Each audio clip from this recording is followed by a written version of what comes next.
Pressure है। और आप देखते हैं कि लोग, मैंने जैसा पहले बताया कि जो हेल्थ केयर वर्कर्स हैं हमारे, वही 18-18 घंटे की शिफ्ट में काम कर रहे हैं, बहुत ज़्यादा प्रेशर में है, पूरा एडमिनिस्ट्रेशन उसमें लगा हुआ है। ये बात सही है यार, और ये भी हो रहा है कि जिसकी पहुंच होती है उसको बेड मिल रहा है पहले, लेकिन वो भी उनकी भी तबीयत खराब है। फोन करते हैं, उनको बेड मिल जाता है, लेकिन उनकी भी तबीयत खराब है। कोई ऐसा तो नहीं कोई भला आदमी जाकर के उस बेड पर, चंगा आदमी बैठकर उस बेड पर ऑक्यूपाई कर लिया हो ये रहा है कि इंजेक्शन का भी वही हाल है। तो इसमें अगर आप कोई चीज जानकारी लेने भी जाएंगे तो हो सकता है कि आपको सही जानकारी मिले नहीं। मतलब पेपर वर्क दिखाना है, अगर पेपर वर्क में वो बोल दें कि ऑक्यूपाइड है, अब उसके ऊपर आप क्या लड़ेंगे और क्या कहेंगे, क्योंकि सवाल है कि डॉक्टर उसमें लिख करके दे रहा है कि ये इनको जरूरत है, इनको इंजेक्शन की जरूरत है, और उस हिसाब से दिया जा रहा है। हाँ, उस पर आप ये जो सीआरटी स्कोर लोग कह रहे हैं कि उनका कम है, लेकिन उसके बावजूद उनको इंजेक्शन आउट ऑफ टर्न दे दिया, और जो उससे ज्यादा था जिनका सीआरटी स्कोर, उनको नहीं मिला और उनकी डेथ भी हो गई। ये सब देखने को आ रहा है। लेकिन इतनी, मतलब जो क्राइसिस कभी हम लोगों ने देखी नहीं है, वो उस क्राइसिस से हम लोग गुजर रहे हैं। तो हम मुझे लगता है कि हमें अभी करेक्टिव मोड पर काम करना चाहिए, आगे क्या कर सकते हैं उस पर देखना चाहिए। और ये हमारे पुराने पाप हैं बेसिकली, ये हम सबके पुराने पाप है जो अभी हम झेल रहे हैं, और ये आगे ना हो, इस पर हमें ध्यान देना चाहिए। कितना सिस्टम हम ट्रांसपेरेंट बना सकते हैं उस पर देखना चाहिए। और इस सिस्टम के लिए, इस सिचुएशन के लिए आप हम सब लोग दोषी हैं, क्योंकि हम लोगों ने समय रहते इस पर आवाज नहीं उठाई है। हमने सरकार और प्रशासन से ये नहीं पूछा कि ये बताइए, मेडिकल कॉलेज को आपने परमिशन दी है, इन्होंने 500 बेड बताए थे, ये 500 बेड है क्यों नहीं? इनके पास एमआरआई सिस्टम था, ये तमाम डॉक्टर्स की फौज इनके पास होनी चाहिए थी, ये है क्यों नहीं दिया गया? सिस्टम में बैठा हर व्यक्ति जवाबदार है जिसने इनको परमिशन दी है, इस तरह की फर्जी परमिशन दी है। और आज हम जो ये देख रहे हैं, जब हम लाखों बेड जो हैं on paper, on file available है, तो सबसे बड़ा सवाल तो यही है कि वो बेड कहाँ चले गए, कहाँ हवा में गायब हो गए? क्योंकि वो बेड अगर अभी होते तो सिचुएशन खराब तो होती, लेकिन इतनी खराब नहीं होती। और आप देखिए कि आपके रीवा में ही वहां पर मेडिकल कॉलेज में, वहां पर ऑक्सीजन का प्लांट था, वो कैसे कबाड़ में तब्दील हो गया? और उसमें रिपेयर करके उसको चालू कराया जा सकता था, लेकिन उसके बाद बिल्कुल बिल्कुल सर, यहाँ पर आपने जो क्वेश्चन उठाया है सर, बहुत ही रिलेवेंट। डॉक्टर धीरेन्द्र मिश्रा जी ने प्राथमिक स्वास्थ्य केंद्र की बात की है। मैंने चैट बॉक्स में एक फोटो आपको भेजी है, आपके यहाँ एक प्राथमिक स्वास्थ्य केंद्र है, उसको पीडब्ल्यू डिपार्टमेंट ने बना करके सौंप दिया है स्वास्थ्य विभाग को। स्वास्थ्य विभाग कहता है कि हमको मिला नहीं है, ये जनवरी की बात है, और पूरा खंडर है। उसको कैसे सौंप दिया है? उसको जंगल में खंडर टाइप का एक स्ट्रक्चर बना हुआ है, और उसको वो लोग स्वास्थ्य केंद्र बोल रहे हैं। तो ये तो स्थिति है। तो उसमें दिक्कत क्या रही है कि अभी तक सब कुछ, देखिए सिस्टम जो काम चलता है वो सब व्यवस्थाएं ऐसी चलती रहती हैं जो ऑटो पायलट मोड पे रहती हैं। ये तो पहली बार ये हो गया कि काम करना पड़ रहा है लोगों को, उनके जो जो पोटेंशियल उनको चैलेंज किया जा रहा है, तब जाकर के सामने एक्सपोज हो गया है पूरा सिस्टम। तो मुझे लगता है कि यहाँ स्थिति इतनी गंभीर हो गई, तो अभी तो हमें आगे क्या कर सकते हैं, किस तरह से, मुझे लगता है शैलेश गांधी जी, आप इसमें अगर आप देखें कि हमारा पब्लिक ऑडिट सिस्टम के साथ अगर हेल्थ सेक्टर में कुछ हो सके, नेशनल लेवल पर कुछ ऐसा कुछ हो सके जहाँ पब्लिक का इन्वॉल्वमेंट हो और पब्लिक ऑडिट करे। जैसे मनरेगा में जाते हैं लोग, वो करते हैं, लेकिन मनरेगा का भी सिस्टम में शिवानंद जी ने पिछली बार बताया था कि उसमें कुछ समस्या आ रही है, वो ठीक ढंग से ऑडिट नहीं होता है। वो किस तरह से एक इम्पार्शियल पब्लिक ऑडिट सिस्टम लागू कर सके जिसमें जनता की जन भागीदारी हो। और ये सारी मेडिकल कॉलेज जो कि प्राइवेट हो चाहे वो सरकारी हो, सरकारी मेडिकल कॉलेज में आप देखिए इंफ्रास्ट्रक्चर नहीं है, डॉक्टर्स नहीं है, उनको मान्यता कैसे मिली हुई है? मान्यता कैंसिल कर दीजिए, लाएंगे डॉक्टर्स। अच्छा, इनके साथ दिक्कत क्या होती है, प्राइवेट सरकारी में क्यों नहीं आते डॉक्टर्स? आपने देखा है वहां पर चीफ सेक्रेटरी की जो सैलरी होती है, अब उसको बोलेंगे कि भैया 2.5 लाख रुपए ले लो। अरे एमडी 2.5 लाख रुपए क्यों लेगा?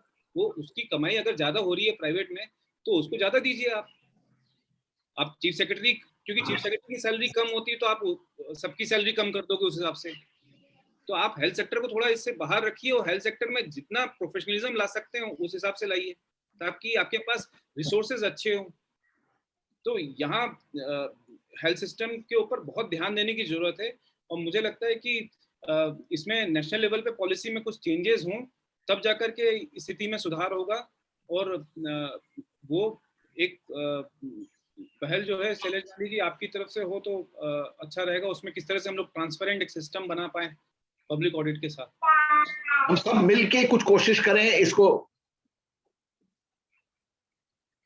हम सब मिलके, मेरे ख्याल से डॉक्टर्स, पारदर्शिता में इन्वॉल्व लोग, आपके जैसे मेरे जैसे, हम लोग मिलके इसको कुछ कोशिश करें। लॉन्ग टर्म है मगर मेरे हिसाब से ये बहुत ही जरूरी है। और लोगों को भी कहता हूं कि जो अभी हेल्थ सेक्टर में हैं, जो डॉक्टर्स हैं, देवेंद्र मिश्रा जी जैसे या दूसरे डॉक्टर्स, वो भी सजेस्ट करें कि क्या पारदर्शी इजीली हो सकता है।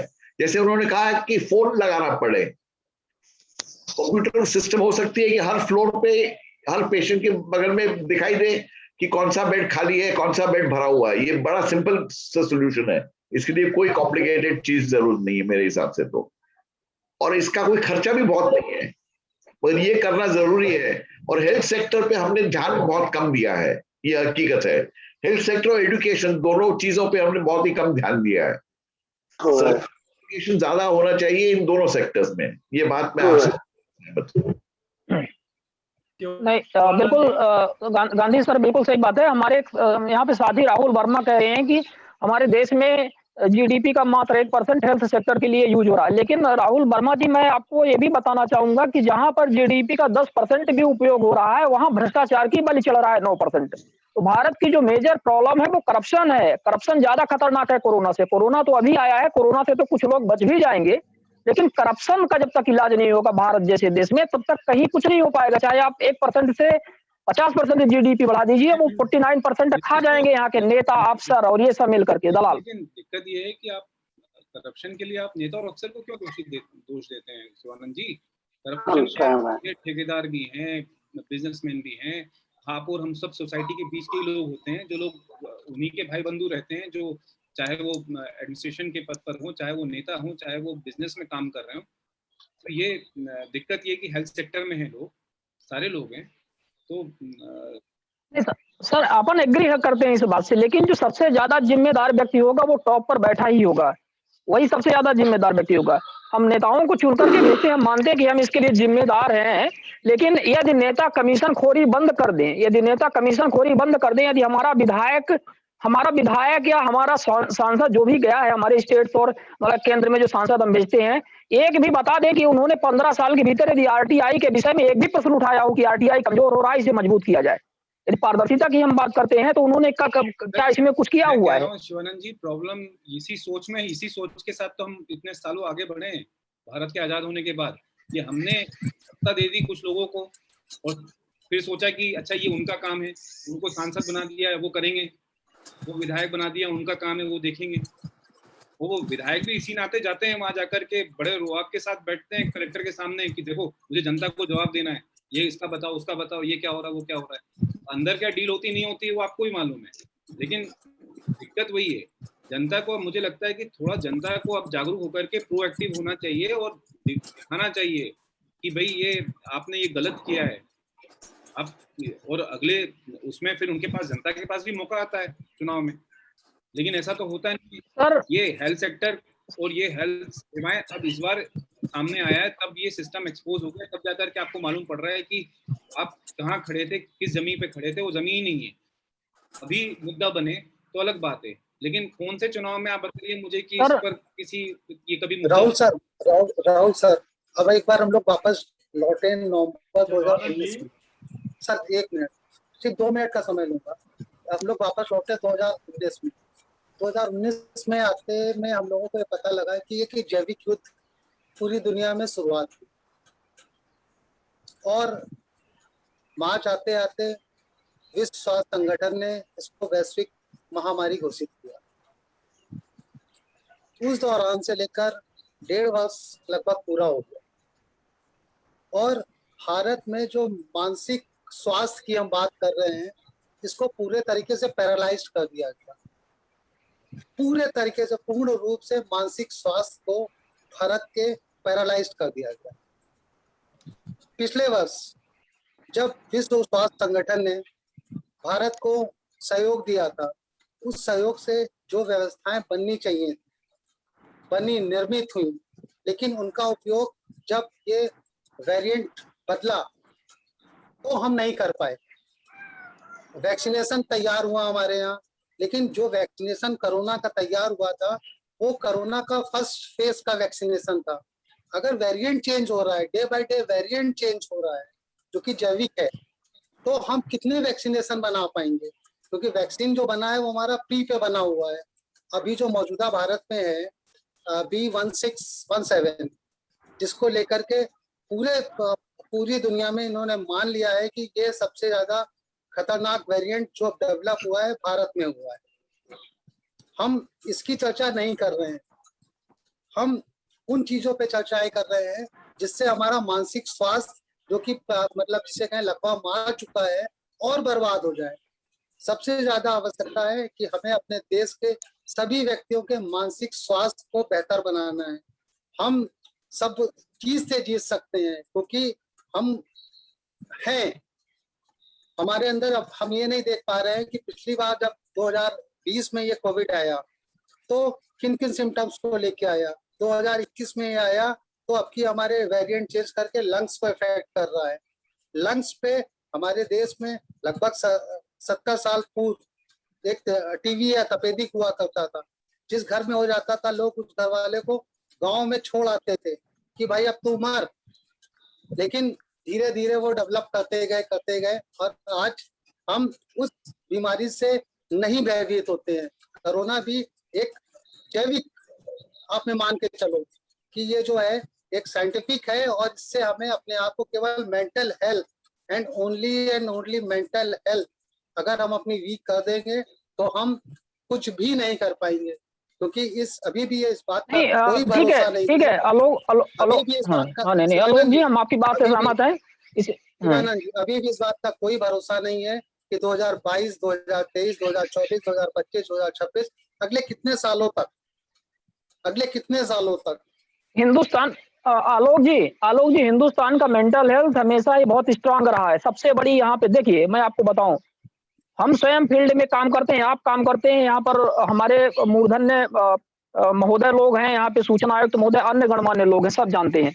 लेकिन हिंदुस्तान में जो चीज काम करती है वो फेथ है, वो विश्वास है, यहाँ पर विश्वास काम करता है। आज हम बोल रहे हैं, कर रहे हैं जो भी, हमें भी पता है कि कल ऐसी कोई विपदा आ गई हमारे ऊपर तो हमें कोई मेडिकल फैसिलिटी इतनी आसानी से मिलने वाली नहीं है। जो लोगों को हो रहा है वही हमारे साथ भी होगा, ठीक है।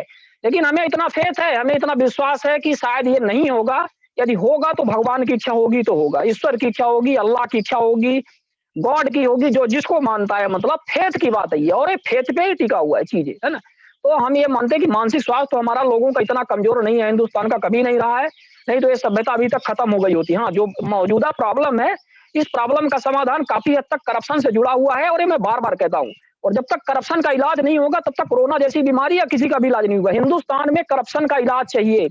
हिंदुस्तान में बेहद भ्रष्टाचार है, बहुत ज्यादा है, और इसका समाधान चाहिए। और यहाँ पर बहुत स्वार्थी किस्म के लोग भी हैं, जो राजनेता हैं, जो हमारे देश को चला रहे हैं, वो बहुत स्वार्थी हैं। वो हमारे आम जनता के लिए वो कुछ भी कर सकते हैं, मतलब किसी भी, मतलब उसकी बुराई के लिए। क्योंकि अभी चुनाव की हम स्थितियां देख रहे हैं, सारी चीजें आप देख रहे हैं जिस तरह से हुआ है, ये बहुत ही दुर्भाग्यपूर्ण है। ये नहीं होना चाहिए था। जब सबको पता है कि मतलब ये स्थितियां निर्मित हो गई हैं, पूरा WHO और पूरा वर्ल्ड कह रहा है कि ये मत करो, तो यहाँ पे चुनाव प्रचार, वोटिंग और ये सब इनको पड़ा हुआ है। अरे ठीक है, आज पंचायत का चुनाव नहीं हुआ मध्य प्रदेश में, पिछले 7 साल चल रहा है, ये चुनाव क्यों नहीं करवाए? क्योंकि विधायक और सांसद का चुनाव नहीं था, क्योंकि इसमें मतलब उनको कोई फर्क नहीं पड़ता है, ठीक है।